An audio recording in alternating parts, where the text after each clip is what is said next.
extension really shouldn't overshadow the main building. Like if the White House is 55,000 square feet and you're going to build a 90,000 square foot ballroom, it just doesn't really make sense. The ballroom needs to be smaller. Trump wants a structure so huge. Again, I don't know if there's sort of like a psychological phallic aspect to this, where because of Trump's diminished size in a number of areas, he feels the need to build big things, or we're getting more into like the psychological elements of compensation here. Put that aside. But the point is, the architect said this doesn't really make sense. So what happened? It's totally inevitable. McCrary is out, and he now leaves a partially demolished site. Okay, so the White House is in full panic mode right now, and I'm not talking about some policy debate or diplomatic crisis. I'm talking about the fact that leaked architectural blueprints just exposed what might be the most tone-deaf, brazenly corrupt construction project in American history. We're looking at a $2 billion renovation of the White House. Not repairs, not maintenance, not security upgrades. We're talking about a complete executive wing overhaul that includes gold-threaded curtains, Italian Carrara marble shipped across the Atlantic, and what insiders are calling a modern palace fit for an emperor. And this is happening right now, in December 2025. Let me be crystal clear about what we're witnessing here. This isn't just about waste or excess or even corruption in the traditional sense. This is about a complete and total disconnect between the ruling class and everyone else. This is about a system that has become so captured by wealth and power that it doesn't even pretend to care about optics anymore. The meltdown isn't coming from the White House press office or from mainstream media, because they're still trying to spin this as necessary modernization or long overdue infrastructure investment. The panic is happening in households across America, where people are watching their government tell them with a straight face that there's no money to help veterans with PTSD get treatment, no money to help single mothers feed their kids. And here's what makes this absolutely catastrophic for anyone still clinging to the idea that our institutions work for us. This renovation project, according to the leaked documents that hit the construction industry news sites last week, is being managed through a web of contractors and subcontractors that read like a who's who of campaign megadonors. We're talking about firms that contributed millions to political action committees, that hosted fundraisers, that have direct personal relationships with White House staff. This isn't just corruption. This is legalized money laundering dressed up in marble and gold. This is the kind of thing that would make the Roman emperors blush, except at least Caligula had the decency to not cut grain subsidies while he was building his palace. Now, before we go any further, I need to address something, because I know exactly what you're thinking if you've been watching mainstream media coverage of this story, which has been virtually non-existent. You're wondering why CNN isn't leading with this. You're wondering why the financial networks aren't connecting the dots between government spending priorities and the absolute economic devastation facing ordinary Americans right now. And the answer is simple. They don't want you to connect those dots because the same corporate interests that own those media companies are the ones profiting from this system. You can't trust CNBC to tell you the truth about government waste when BlackRock and Vanguard own pieces of both the network and the construction conglomerates getting these contracts. You can't trust the Washington Post to investigate White House spending when Amazon's founder owns the paper. And Amazon Web Services has billions in government cloud contracts that depend on maintaining good relationships with whoever's in power. The corporate media isn't in the business of informing you. They're in the business of managing your expectations and keeping you complacent while wealth gets transferred upward at a pace that would make the robber barons of the Gilded Age look like amateurs. This is why independent analysis matters more now than ever. And if you're getting value from this kind of deep dive reporting that you're not going to find anywhere else, I need you to hit that subscribe button right now, because this channel operates without corporate sponsorship, without political bias toward any party, and without any agenda except exposing the truth about how money and power actually work in this country. We're building something here that can't be bought or silenced, but it only works if people like you support it by subscribing, sharing these videos, and staying engaged with content that actually matters. The algorithm doesn't favor videos that make powerful people uncomfortable, which means I need you to actively choose to see this content by subscribing and hitting the notification bell. Alright, let's get back to the video. Here is what happened, how we got to this point, and why this billion-dollar renovation scandal is actually the perfect symbol of everything that's broken in American economic and political life right now. The story begins not with an official announcement or a press conference, but with a leak.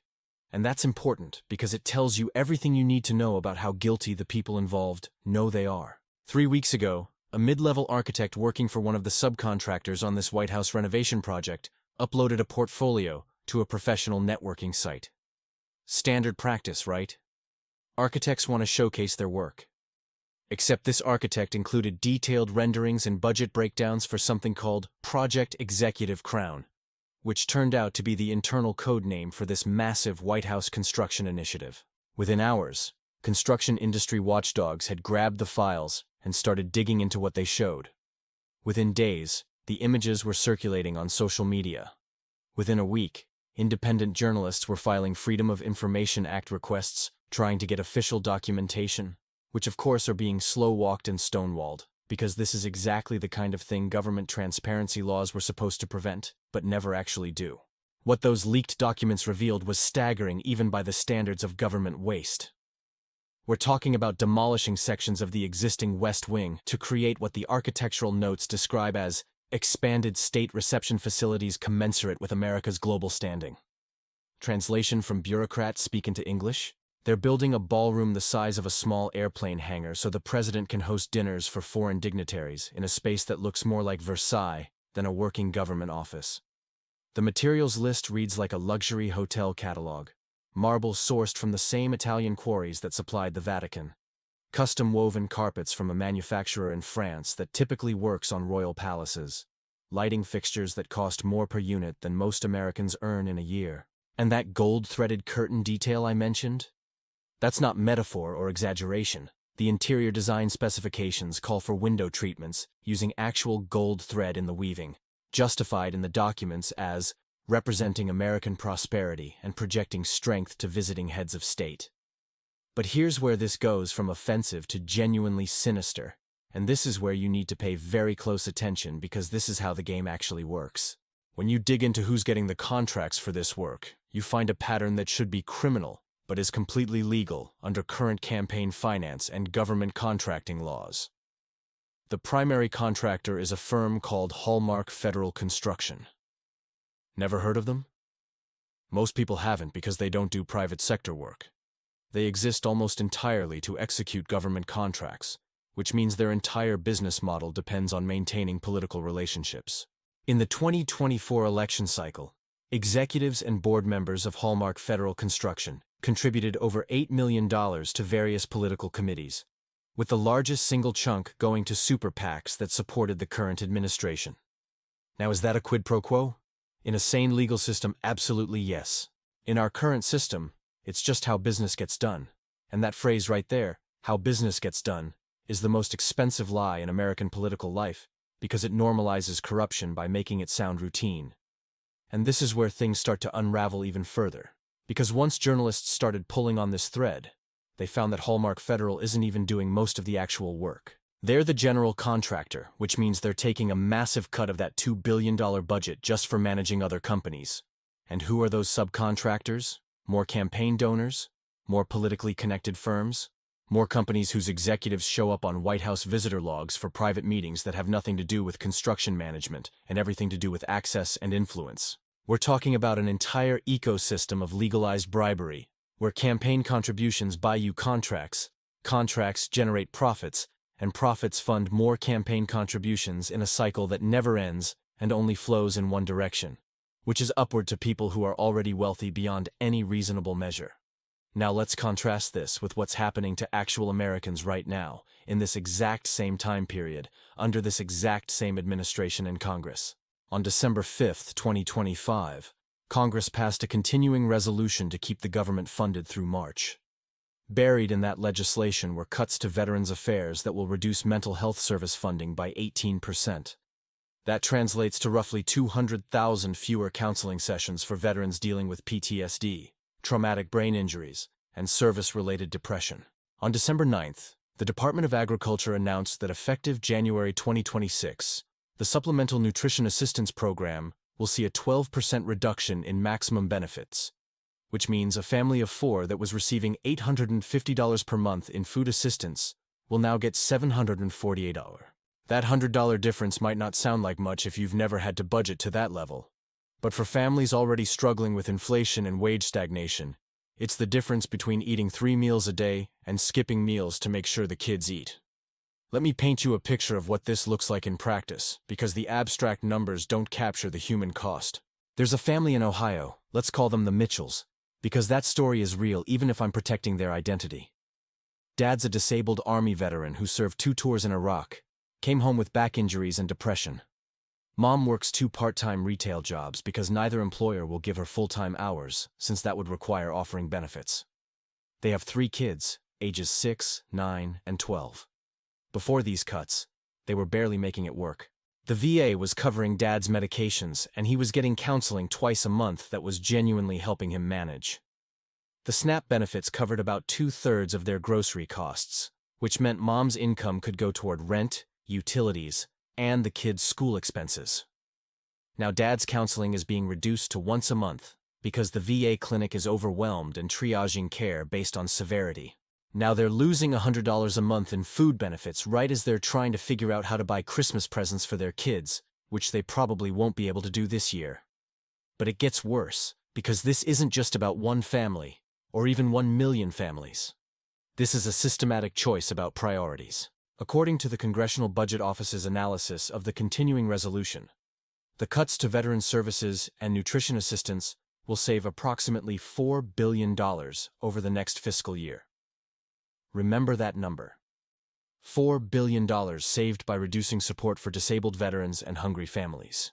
Meanwhile, the preliminary funding for this White House renovation, which is being structured as a series of appropriations for federal facility maintenance and security improvements to avoid oversight, is projected at $2 billion, with cost overrun protections that could push it to $3 billion before it's done. So we're cutting programs that help the most vulnerable Americans by $4 billion, while spending at least $2 billion, probably $3 billion, on a construction project that serves literally no one except the president's ego and the bank accounts of politically connected contractors.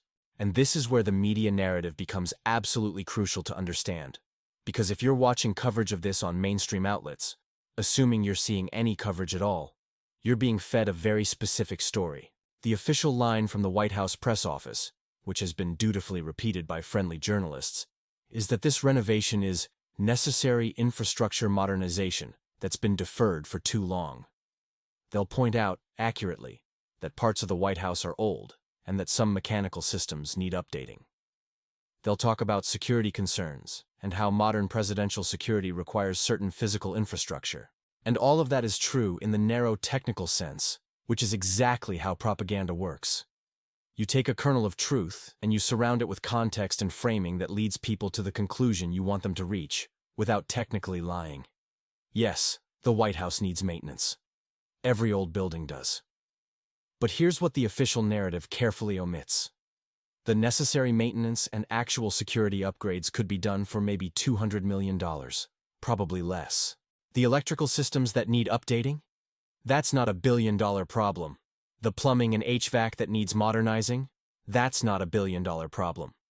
What costs $2 billion is the decision to not just repair what exists, but to expand and dramatically upgrade the luxury and grandeur of the space in ways that have nothing to do with function and everything to do with aesthetics and prestige.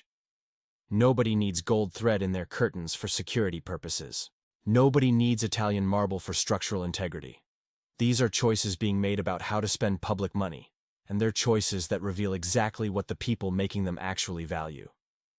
Okay, let's break down what this actually means, because the surface-level scandal of expensive renovations versus benefit cuts is really just the entry point to understanding something much larger and more troubling about how power and money work in America right now. We need to examine this from multiple angles to really grasp the full scope of what's happening, and I'm going to walk you through this systematically, because each layer of analysis reveals something important. First, understand that this renovation scandal is happening against the backdrop of what economists are calling a crisis of affordability for working and middle-class Americans. Real wages, adjusted for inflation, have been essentially flat for the median worker since about 1970, which means that despite productivity gains and economic growth over the past 50 years, most Americans aren't actually better off financially than their parents were. At the same time, the costs of essentials like housing, healthcare, and education have skyrocketed. The median home price in America is now over 7 times the median household income, compared to about 3 times in 1970. Healthcare costs have increased at roughly double the rate of inflation for decades. College tuition has increased at quadruple the rate of inflation. What this means in practice is that the basic building blocks of middle-class life, owning a home, staying healthy, getting educated, have become dramatically less affordable, even as the overall economy has grown substantially. So when a family like the Mitchells I described earlier loses $100 a month in food benefits, that's not happening in a vacuum. They're already dealing with rent that takes 50% of their income instead of the 30% that used to be considered the maximum sustainable burden. They're already dealing with healthcare costs that force them to choose between filling prescriptions and paying utility bills. They're already dealing with the fact that despite both parents working, they're not building savings, they're not building home equity, they're not building anything that resembles long-term financial security. And now they're being told that the government needs to cut their benefits because of budget constraints, while simultaneously watching that same government spend billions on luxury construction projects. This creates something that political scientists call a legitimacy crisis, which is when a critical mass of citizens stop believing that their government serves their interests or operates according to fair rules. And legitimacy crises are extremely dangerous for democratic societies because once people lose faith in the system, they become susceptible to demagogues, to radical solutions, to the kind of political instability that can tear apart the social fabric. We're not at that point yet, but we're moving in that direction, and scandals like this White House renovation accelerate that movement because they're so blatant, so in your face, that they make it impossible for reasonable people to maintain the fiction that we're all in this together, or that our leaders are making tough choices in good faith. Second, we need to examine how this renovation is being funded and structured, because this is where the institutional corruption becomes really clear. The way government contracting is supposed to work, in theory, is that projects are publicly bid, contracts go to the lowest qualified bidder, and there's oversight to prevent waste and ensure accountability. But that's not how major government projects actually work, especially projects with political sensitivity. What happens instead is that the scope and specifications of a project are written in such a way that only certain firms can realistically bid. Maybe the requirements include having previous experience with high-security federal construction, which limits the pool to companies that already have relationships with government agencies. Maybe the timeline is compressed in a way that only large firms with existing capacity can respond. Maybe the technical specifications are so detailed that they effectively describe the capabilities of one specific contractor. In the case of this White House renovation, the initial contract award to Hallmark Federal Construction was justified on the grounds that they're one of only a handful of firms with the necessary security clearances and experience working on occupied executive branch facilities. That's technically true, but it's also a perfect example of how the system perpetuates itself. Hallmark Federal has those clearances and that experience because they've been getting government contracts for decades. They've been getting contracts for decades in part because they make strategic campaign contributions that keep them in good standing with whoever's in power. And now they're getting what might be the most lucrative contract of their existence, with cost structures that guarantee profitability even if everything goes wrong, which it inevitably will because government construction projects always go over budget and past deadline, and nobody ever faces real consequences for that. The financial structure of this deal is particularly egregious. According to the budget documents that have leaked, Hallmark Federal is being paid on what's called a cost-plus basis, which means they get reimbursed for all their costs, plus a guaranteed profit margin, typically between 8 and 15% of total costs. This is the worst possible incentive structure for cost control, because the contractor actually makes more money if the project costs more. If they spend $2 billion, they make $160 to $300 million in profit. If they spend $3 billion, they make $240 to $450 million in profit. There is literally no financial incentive for them to keep costs down, and there's active financial incentive for them to let costs rise. And this is considered standard practice for major government projects, which tells you everything you need to know about how broken the system is. Now let's zoom out to the institutional level, because what we're really looking at here is the complete failure of checks and balances that are supposed to prevent this kind of thing. Congress is supposed to provide oversight on executive branch spending. The Government Accountability Office is supposed to audit major projects and flag waste. The media is supposed to investigate and expose corruption. But none of these institutions are functioning properly because they've all been captured by the same interests they're supposed to regulate. Congressional oversight is a joke when the majority party's leadership doesn't want to investigate an administration of their own party. And even when there's divided government, oversight has become so partisan that it's more about political theater than actual accountability. The GAO is chronically underfunded and understaffed, and even when they issue reports critical of government waste, those reports get ignored unless there's sustained political pressure to act on them, which there never is, because the media doesn't cover them, and the public doesn't know about them. And that brings us to the media failure, which might be the most important failure of all. There's a reason you're learning about this scandal in detail from an independent YouTube channel instead of from the New York Times or CBS News. Corporate media outlets have made a calculated decision that there's no profit in seriously investigating government waste or corruption that doesn't fit neatly into an existing partisan narrative. If this renovation project had been initiated by a president from the opposite party of the media outlet's editorial bent, you'd see wall-to-wall coverage, investigative teams, primetime specials. But when the corruption is bipartisan, or when it implicates systems and structures that transcend individual politicians, corporate media loses interest fast because their business model depends on generating partisan conflict, not on exposing systemic rot. Third, let's talk about the economic implications of this kind of spending, because this matters whether you care about politics or not. When the government spends $2 billion on a construction project, that's $2 billion that has to come from somewhere. In theory, it comes from tax revenue, but we've been running massive deficits for decades, which means in practice it comes from borrowing. The federal government issues bonds to finance its spending, and those bonds are purchased by investors, by foreign governments, by pension funds, by anyone who believes that the United States will continue to honor its debts. This system works as long as people have confidence in the American economy and the dollar. But confidence isn't infinite, and every time the government makes spending choices that seem insane or corrupt or disconnected from real priorities, it erodes that confidence just a little bit. China's central bank holds over $1 trillion in U.S. Treasury bonds. Japan holds another $1 trillion. These countries aren't lending us money out of generosity. They're doing it because for decades it's been the safest investment available, and because the dollar's status as the global reserve currency makes it necessary to hold dollar-denominated assets for international trade. But that's changing.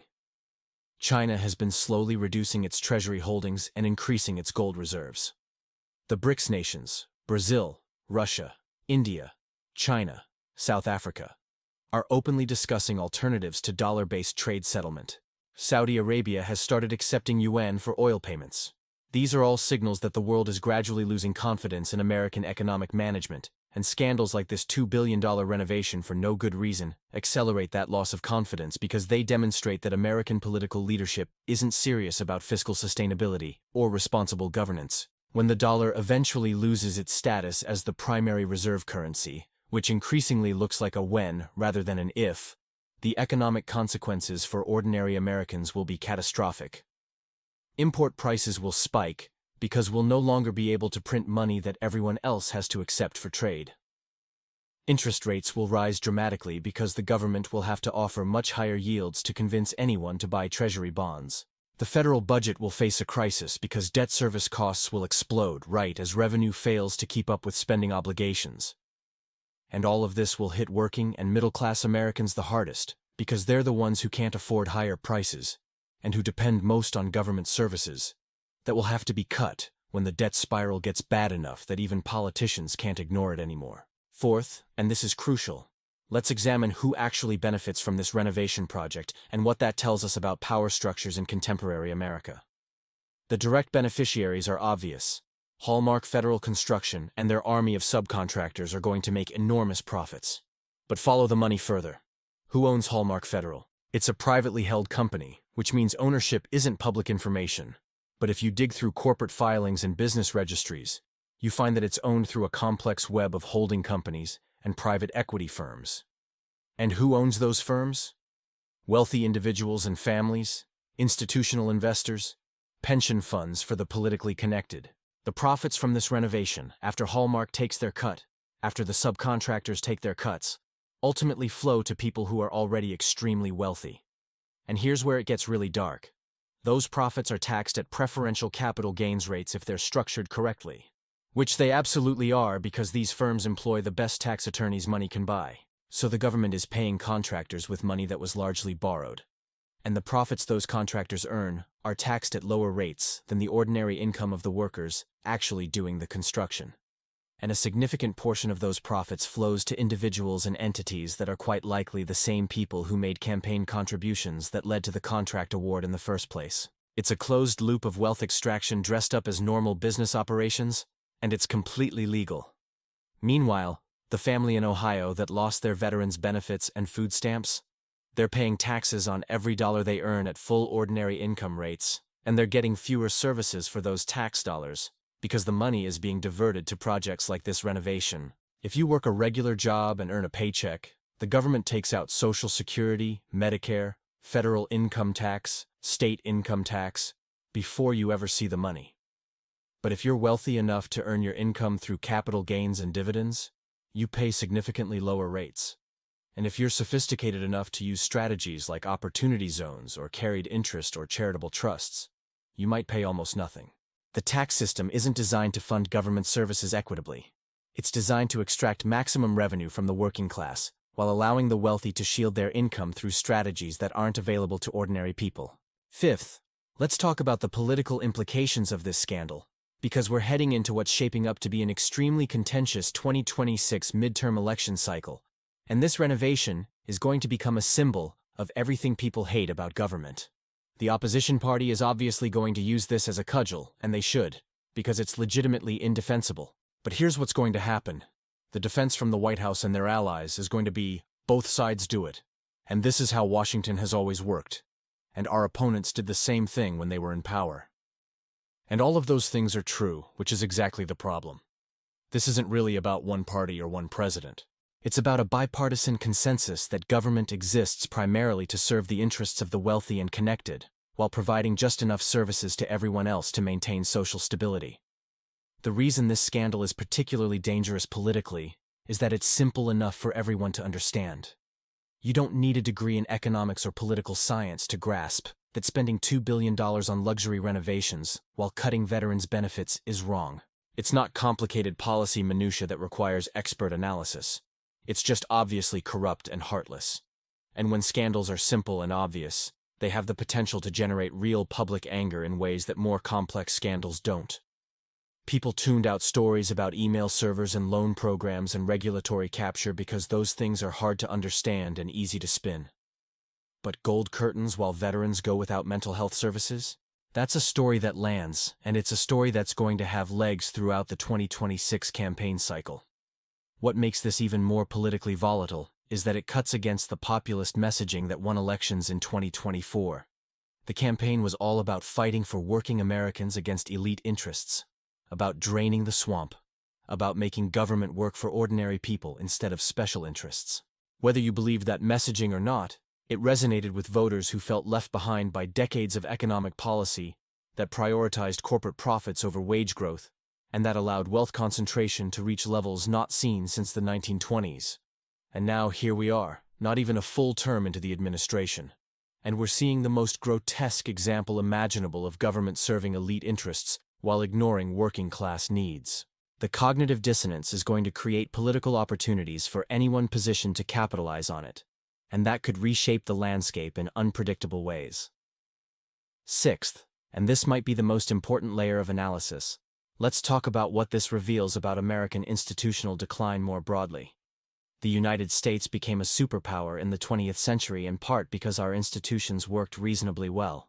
We had a government bureaucracy that was corrupt and inefficient by the standards of Northern European social democracies, but that was dramatically better than most alternatives. We had rule of law that applied fairly consistently even if it wasn't perfect. We had mechanisms for accountability and transparency that made it possible to expose and sometimes correct abuses of power. We had a media ecosystem that, whatever its flaws, still had some commitment to investigative journalism and holding the powerful accountable.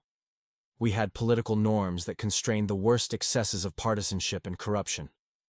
All of that is degraded now, and this renovation scandal is a symptom of that degradation. When a government can openly spend $2 billion on a construction project that serves no public purpose, while simultaneously cutting services for veterans and food-insecure families, and when there's no serious prospect of accountability or consequences for anyone involved, that's a sign that institutions have failed at a fundamental level. It's a sign that the checks and balances that are supposed to prevent this kind of thing have been bypassed or captured.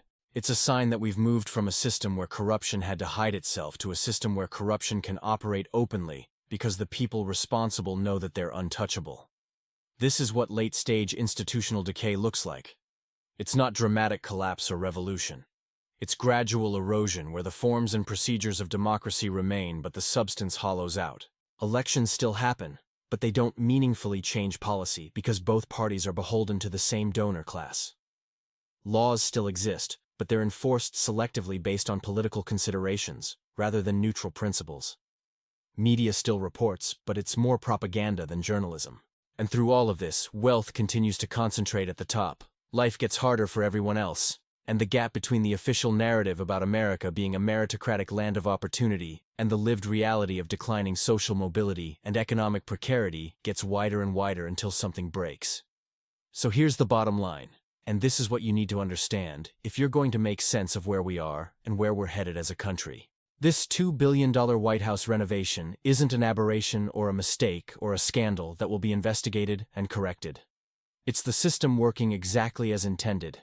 It's the visible manifestation of a wealth transfer scheme that's been operating for decades, but has accelerated dramatically in the 21st century.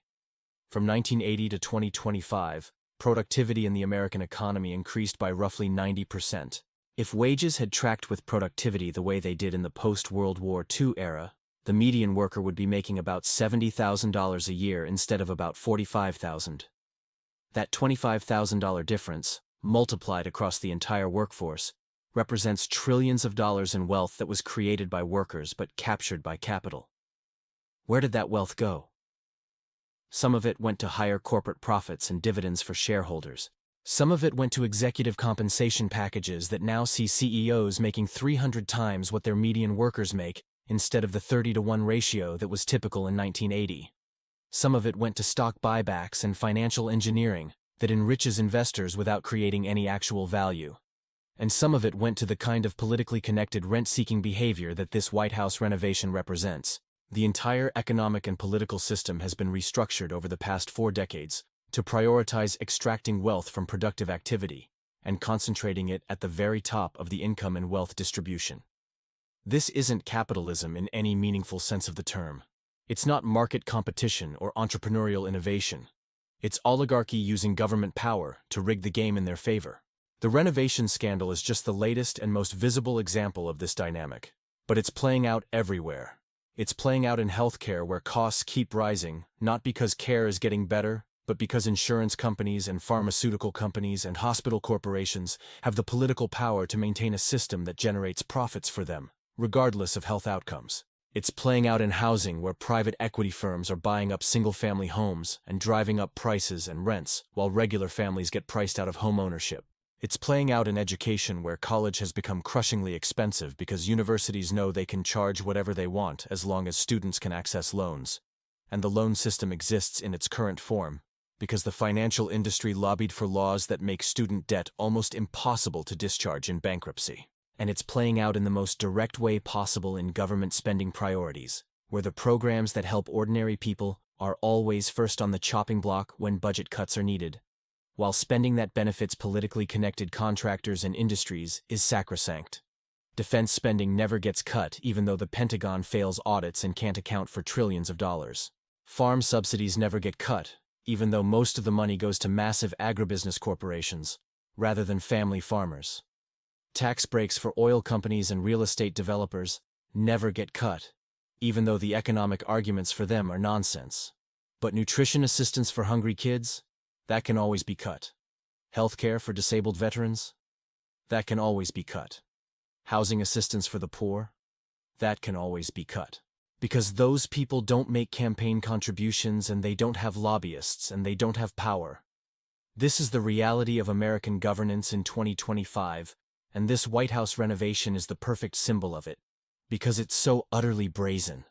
There's no attempt to hide the luxury or justify the expense in terms that make any sense. The people responsible for this project don't feel the need to hide what they're doing because they know there won't be real consequences. Maybe there will be some critical news coverage, though probably not much. Maybe there will be some angry speeches from opposition politicians, though those same politicians approved plenty of similar boondoggles when they were in power. Maybe there will be some social media outrage that lasts for a week and then gets replaced by the next scandal. But nobody's going to jail. Nobody's losing their contracts. Nobody's getting fired. The renovation will proceed, the contractors will get paid, and the system will continue operating exactly as it has been. Meanwhile, American families are going to continue struggling. The Mitchells in Ohio and millions of families like them are going to continue making impossible choices between paying rent and buying food, between filling prescriptions and keeping the heat on,